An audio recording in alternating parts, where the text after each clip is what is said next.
Good afternoon. We are well underway with the framing of the front entryway. And what we had to start with, it's kind of a little bit of a funky arrangement. This was originally a barn. It was the outbuilding for the farmhouse next door. And when it was turned into a house, they enclosed that front area, which was the barn doors, with studs and stucco. And we had like a 7.5-foot ceilings inside. So what we're going to end up with here is a front entryway with 14-foot vaulted ceilings and a ridge beam up at the top supporting that. So we tore out the old structure. That's the remains of the stucco wall that we removed. And the first thing we did was we put a pressure-treated 2x10 across the whole front. And the reason for that is there are block walls on both ends that come in about 1.5 feet. So we need to frame around that. So we'll put some like 2x4s, pressure-treated 2x4s on the corners that'll sit on those 2x10s. And that'll give us a place to put the sheathing, so it'll be nice and clean. We're also at the same time as we're putting down the subfloor in this room, so we put down enough subfloor that we could get the bottom plate in place and start framing. So got two things going on at once.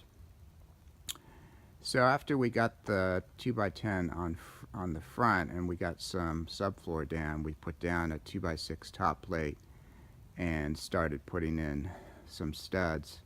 We're basically putting in all of the studs that will be 16-inch on center, and also some of the outer studs which will frame the doors and windows.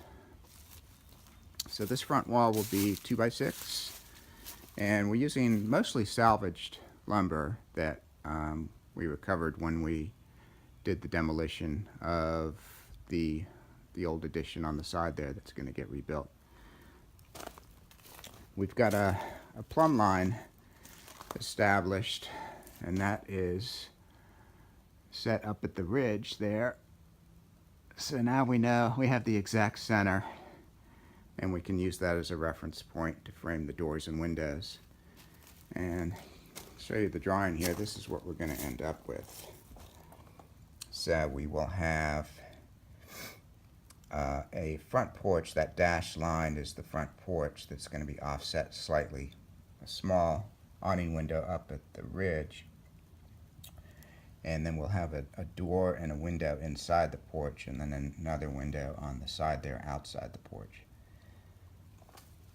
So the studs will go from the bottom plate all the way up to the ridge.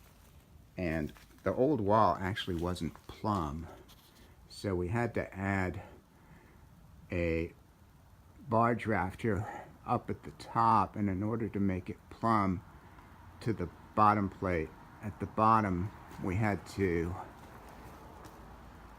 add 2 pieces of 1/2-inch plywood. We sandwiched those onto the barge rafter before we screwed it on there, and that pushed that out about 1 inch, which gave us the ability to have plumb studs that are flush to the subfloor and are perfectly straight. So moving along, and most of the subfloor is done. So the next step is finish up this bit of subfloor here and get enough studs in so that we can stick a temporary door in there and then start framing the windows. So, see you next time.